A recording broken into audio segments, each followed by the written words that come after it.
What's up, everybody? Welcome back to the AM. Welcome back to 5 Minute Rants. I hope you're doing well. Hope life is treating you guys good. I'm better than I deserve currently. And today, guys, I actually want to talk about creativity.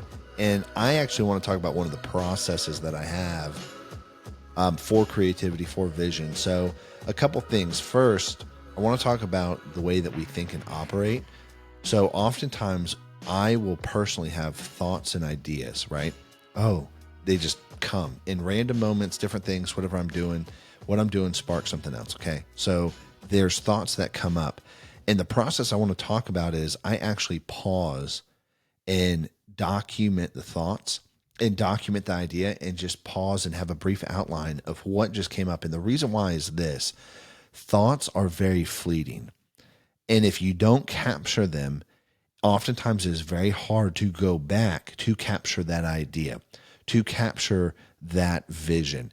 And good creative ideas often die in the planning phase. I'll say that too. So you can have one of the best ideas you've ever had, one of the most amazing ideas you've ever had, and it will die in the planning phase because you will plan yourself out to not do it.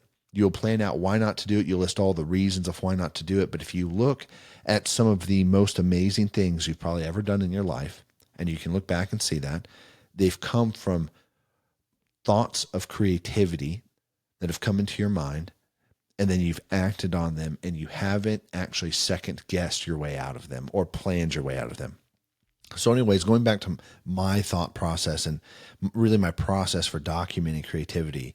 So I'll have creative thoughts. I'll have different visionary thoughts. And I have what I call an idea jar where I document it.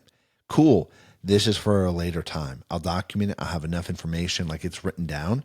And then I put it in an idea jar. And then I just leave it until it's time to either execute on it or utilize it. Sometimes when I'm in the vision creating space, I'll use them because I apply to what I'm doing right now and building and creating. But other times I'll actually place them off to the side. And then a secondary step to that is I'll actually go through them every once in a while to see how things apply, to see how things apply to the company, how they apply to production, how they apply to building and creating what we currently have. And then I'll measure them like, okay, cool, this is still for later time.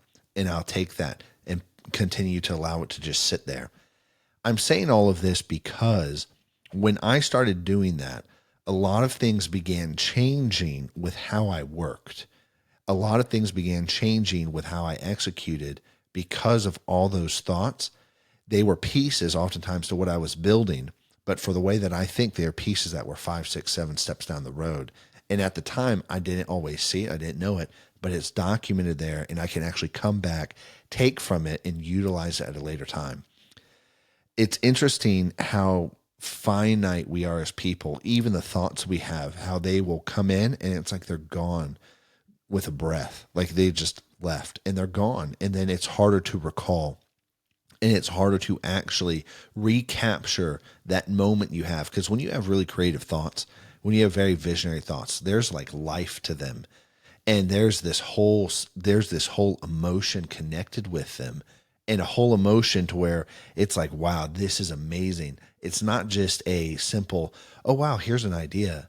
There's a whole emotional attachment or experience that occurs oftentimes during the creation process and the creative process. And I'll say this about creation and creativity.